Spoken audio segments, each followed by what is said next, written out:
जय माता दी। हमसे बच्चे पूछ रहे हैं कि हनुमान जी की साधना अगर करते हैं तो ऐसा क्यों कहा जाता है कि उनकी साधना करने वाले को क्रोध बहुत आता है। तो इसी पर करेंगे हम आज चर्चा। लेकिन आप सबसे पहले चैनल को सब्सक्राइब करें, लाइक कमेंट शेयर करें, बेल आइकन को ऑल पर सेट करें ताकि हमारे कोई भी अपडेट चैनल से जुड़े हुए हैं उसके नोटिफिकेशन आपको मिल जाए। और हम बहुत मेहनत से ये वीडियो बनाते हैं, बहुत मुश्किल से समय निकाल कर वीडियो बनाते हैं, तो कृपया इसको उतना तो आदर दीजिए कि हमारा मन करे और बनाने का। आप कमेंट कीजिए, लाइक कीजिए, आप अपनी कुछ बातें कीजिए, कुछ और जानना चाहते हैं तो वो भी लिखिए। और जितने भी नए लोग आते हैं उनसे बार बार कहेंगे चैनल को सब्सक्राइब करें। तो करते हैं मातंगी महाकाली आराधना, उसके बाद वीडियो पर चर्चा। नमोस्तुते महामाये मातंगी मोडेश्वरी सर्व कष्ट हरे देवी भक्ति मुक्ति प्रदायिनी धर्मारण्ये स्थिता देवी हृदयारण्ये संस्थिता रक्ष रक्ष महादेवी मोक्षलोद्धारिणी धर्मारण्ये तीर्थस्थाने संस्थिता भवतारिणी दुष्ट कर्णात्की धाता श्यामला रूप धारिणी मोड़जनहा वंदिता मातंगी मोड़ पदे कृपा करो सिद्धि बुद्धि प्रदे देवी अष्टादश धारिणी। जय माता दी। देखिए, बहुत सारे देवी देवता की साधना करते हैं लोग और सभी की कृपा प्राप्त करना चाहते हैं, परंतु कई बार व्यक्ति भूल जाते हैं कि हमें किस प्रकार की साधनाएं करना है, किस प्रकार की साधना नहीं करना है। हनुमान जी पंचमुखी भी हैं, एकादश मुखी भी हैं, एक मुखी भी हैं और हनुमान जी के कई विभिन्न स्वरूप भी हैं। हनुमान जी के अलग अलग स्वरूपों का अलग अलग जगह पर पूजन अभिषेक किया जाता है। कहीं वो संजीवनी ले जाते हुए दिखाई दे रहे हैं तो कहीं श्री राम जी और लक्ष्मण जी को ले जाते हुए दिखाई दे रहे हैं, कहीं वो सीता जी के चरणों में दिखाई देते हैं, कहीं वो दरबार में सेवा देते हुए दिखाई दे रहे हैं जो राम दरबार में देते हैं, कहीं तो वो भगवती के द्वार पर द्वारपाल बने हुए होते हैं। तो हर एक प्रतिमा, हर एक स्वरूप का एक अपना निश्चित और अलग ही अर्थ होता है। कहीं पर श्री हनुमान जी जो है भक्ति में करताल बजाते हुए नजर आ रहे हैं, झूमते हुए नजर आ रहे हैं, बैठे बैठे झूम रहे हैं, भजन का आनंद ले रहे हैं। और कहीं पर वो माला उठाए हुए जाप कर रहे हैं, कहीं वो रामचरितमानस या रामायण को पढ़ते हुए नजर आते हैं। तो इस प्रकार से विभिन्न स्वरूपों में हनुमान जी को देखा जाता है और विभिन्न स्वरूपों में उनके हर स्वरूप का एक अर्थ अलग होता है। तो व्यक्ति को किसी गुरु की शरण में रहते हुए ही उनकी सेवा आराधना साधना उठाना चाहिए, परंतु इसका तात्पर्य ये नहीं है कि जिसके पास गुरु नहीं है वो उनकी सेवा पूजा ना करे। वह सिर्फ हनुमान चालीसा करे, हनुमान जी के नाम मंत्र का उच्चारण करे। उन्हें राम दूत कहा जाना बहुत पसंद है। वह कहें, उन्हें राम जी का जाप करने वाले लोग, राम जी की सेवा पूजा करने वाले लोग जो श्री सीता राम जी का सामूहिक नाम लेते हैं, उनका द्वारा अगर इनकी पूजा आराधना की जाती तो उन व्यक्तियों पे प्रसन्न रहते हैं। तो इन बातों का ध्यान रखना चाहिए। ये एक सामान्य ज्ञान की बातें हैं, आपके पास गुरु हो या ना हो इन बातों का आप ध्यान रखें। परंतु जो मूल प्रश्न है कि क्रोध क्यों आता है, ये तो भक्ति भाव में भजन में डूबे रहने वाले हैं, फिर इनकी सेवा आराधना करने वाले व्यक्ति में ऐसे गुण क्यों नहीं आते, क्रोध क्यों आता है। तो देखिए, हनुमान जी ने बाल्यकाल में ही श्री राम जी की सेवा आराधना निर्बाध रूप से कर सकें, निर्भीक रूप से कर सकें, कोई इनके ऊपर किसी परिवार की जिम्मेदारी ना हो जिसको निभाते हुए ये राम जी की सेवा में कमी कर जाए, इस प्रकार का इनका उद्देश्य था। इन्होंने अखंड ब्रह्मचर्य की जो है संकल्प ले लिया था कि मैं जब तक रहूंगा श्री राम और सीता जी की सेवा करूंगा, अपने इष्ट आराध्य की सेवा में ही जीवन व्यतीत करूंगा, मुझे कोई जीवन में बाधा और व्यवधान नहीं चाहिए। तो इन्होंने अखंड व्रत धारण कर लिया था ब्रह्मचर्य का। तो इनके अंदर जो ऊर्जा, एनर्जी जो है बहुत ही तीव्र है, पहली चीज। दूसरी बात, समस्त शत्रुओं का संहार करने में सक्षम है। तो बिना क्रोध के तो उनका संहार नहीं करते होंगे। ऐसा तो नहीं कि प्रेम से जाकर के उनको पुचकारते हुए मारते होंगे, नहीं, वहां भी क्रोध इनका स्पष्ट दिखाई देता है।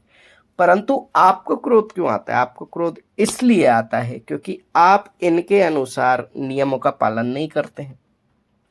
हनुमान जी को जो है भक्ति भाव भक्तवत्सल लोग ही पसंद है, जो अपने इष्ट आराध्य की सेवा आराधना करते हों, पूजा करते हों, सात्विक रीति से करते हों, पूर्ण ब्रह्मचर्य का पालन करते हों, श्री सीताराम जी के चरणों में अपना ध्यान लगाते हों, ऐसे लोगों से ही वो प्रसन्न होते हैं।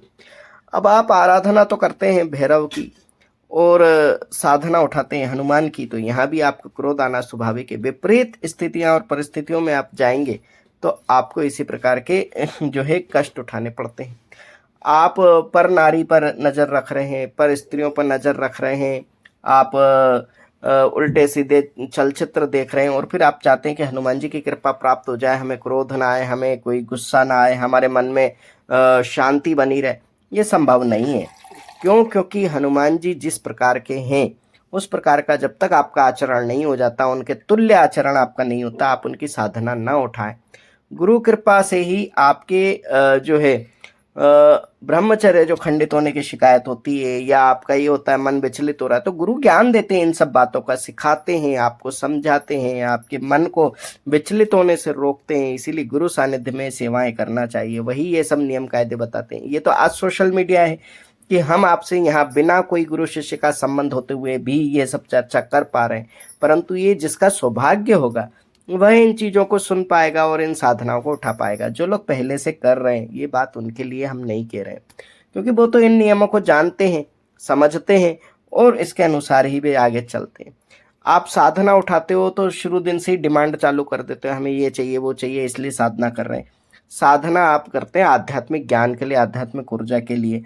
और ऐसे देवता जो कलयुग में प्रत्यक्ष हैं, भैरव, महाकाली, श्री हनुमान, ये तीनों प्रत्यक्ष देवता हैं। ये तो गुरु तुल्य हैं, इनसे नौकरी थोड़ी करवानी है आपको कि आप इनसे कहें कि हमें गाड़ी दे दो, बंगला दे दो, ये दे दो, वो दे दो। ये गुरु तुल्य हैं, इनसे आप ज्ञान के लिए जाइए, इनसे मुक्ति के लिए जाइए, मोक्ष के लिए जाइए, इनकी शरण में। इनकी साधना आराधना से अपने आप को इस कलिकाल से बचाने के लिए, कलिकाल के प्रभाव से बचाने के लिए इनकी शरण में जाइए, इनसे निवेदन कीजिए। तो ये कलिकाल से के लक्षणों से, कलिकाल के अवगुणों से आपको दूर करते हैं, आपको उस प्रकार का ज्ञान देते हैं, तो आप शांति से इनकी साधनाएं कर पाएंगे, आप देखेंगे। लेकिन आप जहाँ स्वार्थ, लोभ, लालच आदि की चीज़ों में जाते हैं, आप अहंकार भी कर रहे हैं, आप पर नारियों पर बुरी नज़र डाल रहे हैं, तो आप ये समझ लीजिए कि आपका जो जीवन है अब और अधिक संकटों से घिरने वाला है। क्योंकि श्री हनुमान जी ये सब पसंद नहीं करते हैं। वो बालाजी हैं, वो हनुमान जी हैं, वो महावीर हैं, वो हर बात में अपने प्रभु के हैं, ये ध्यान रखिए आप। तो उनकी सेवा आराधना करने वाले में क्रोध के जो गुण हैं वो इसी कारण से आते हैं। दूसरा कारण भी है, दूसरा कारण ये है कि जो स्वयं पूर्ण सात्विक रीति से रह रहा है, बिल्कुल हनुमान जी के आदर्शों का पालन कर रहा है, उनके अनुसार ही साधना में है, तो ऐसी अवस्था में जो व्यक्ति, जो हमने अभी पूर्व में दुर्गुण बताए, उन दुर्गुणों से युक्त व्यक्ति जब इसके पास आता है तो इसके अंदर क्रोध बढ़ जाता है। वो ये सब दुर्गुणों को सहन नहीं कर पाता। नेगेटिव ऊर्जा से जब भी साधना करने वाले व्यक्ति की ऊर्जा टकराएगी तो वो क्रोध कर जाता है और आवेश में आकर उस नेगेटिव ऊर्जा वाले व्यक्ति को कुछ न कुछ कह देता है। तो इसीलिए कहा जाता है कि साधना के समय में, विशेषकर उग्र और तीव्र देवताओं की साधना में, आपको अपने मुख पे ताला लगा के रखना चाहिए, किसी के भी व्यवहार को इग्नोर करना चाहिए, तभी आपके मन में शांति बनी रहती है और आप साधनाओं को कर पाते हैं, निर्विघ्न संपन्न कर पाते हैं। तो एक तो आपको चाहिए अपने गुरु का शरण, गुरु नहीं है तो किसी का मार्गदर्शन आपको लेना होगा। बिना मार्गदर्शन के, बिना गुरु ज्ञान के आप इन सब चीज़ों में अगर जाते हैं तो आपको क्लेश ही अधिक प्राप्त होता है। अब ऐसा है कि आपने साधना उठाई और साधना उठाने के बाद आप अपने प्रभु को कुछ दे नहीं रहे हो। आप भोग लगाओ, प्रसाद लगाओ, उनके मनपसंद चीज़ें लगाओ, मोदक लगाओ, लड्डू लगाओ, बूंदी के, बेसन के लड्डू प्रिय हैं, चाहे चूरमे के बनाओ।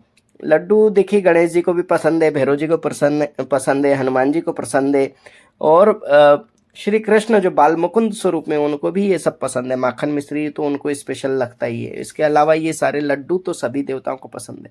तो आप इनको ये लड्डू लगाइए, गुड़ चना खिलाइए, केले सेब का भोग लगाइए, फल दीजिए इनको, और इनको जल भी साथ में रखिए।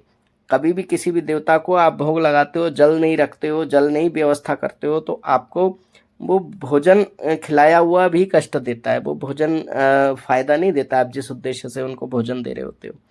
तो ये सब बातों का आप ध्यान रखिए, उन इन सब बातों का आप ध्यान रखिए। उनके मंदिर जाइए, उनके मंदिर में चोले आदि की श्रृंगार की व्यवस्था कीजिए, जनेऊ है, पटका है, इस प्रकार की चीज उनको वस्त्र के लिए दीजिए, लंगोट दीजिए, झंडा चढ़ाइए। आप उनसे प्रार्थना कीजिए, निवेदन कीजिए, संकल्प लीजिए कि हम ये काम कर रहे हैं, उसमें आपको ही हमारी सहायता करनी है। इस प्रकार से उनसे निवेदन करना चाहिए। आप उनकी शरण में जाते हो तो उनके इष्ट आराध्य के यानी कि श्री सीताराम जी की शरण में भी आपको रहना होता है। ऐसा नहीं कि आप उनको नहीं मानते और हनुमान जी को मानते हो तो भी आपके अंदर क्रोध की अधिकता बढ़ जाती है। तो यही मुख्य दो कारण हैं जिसके कारण क्रोध आता है। एक आप में दुर्गुण हो, या फिर आप में सद्गुण है और आपके पास कोई दुर्गुण युक्त व्यक्ति आ जाए या उसकी ऊर्जा आपसे टकराए, तब ऐसा होता है। तो इन दोनों कारणों से हमें पूर्ण रूप से निष्ठावान सात्विक ऊर्जा के साथ सात्विक ऊर्जा को बढ़ाने के लिए अपने सत्यता के साथ रहना चाहिए। तो चलते हैं इसी के साथ। जय जय सीताराम, जय मोड़ेश्वरी बोल बम, जय माता दी। ओम मणिक्यमिणामप्लाल्यन्तीं मदालसां मंजुलवाग्विलासां महेन्द्रनीलं द्योतिकौमलांगी मतं कन्या मनसा स्मरामि।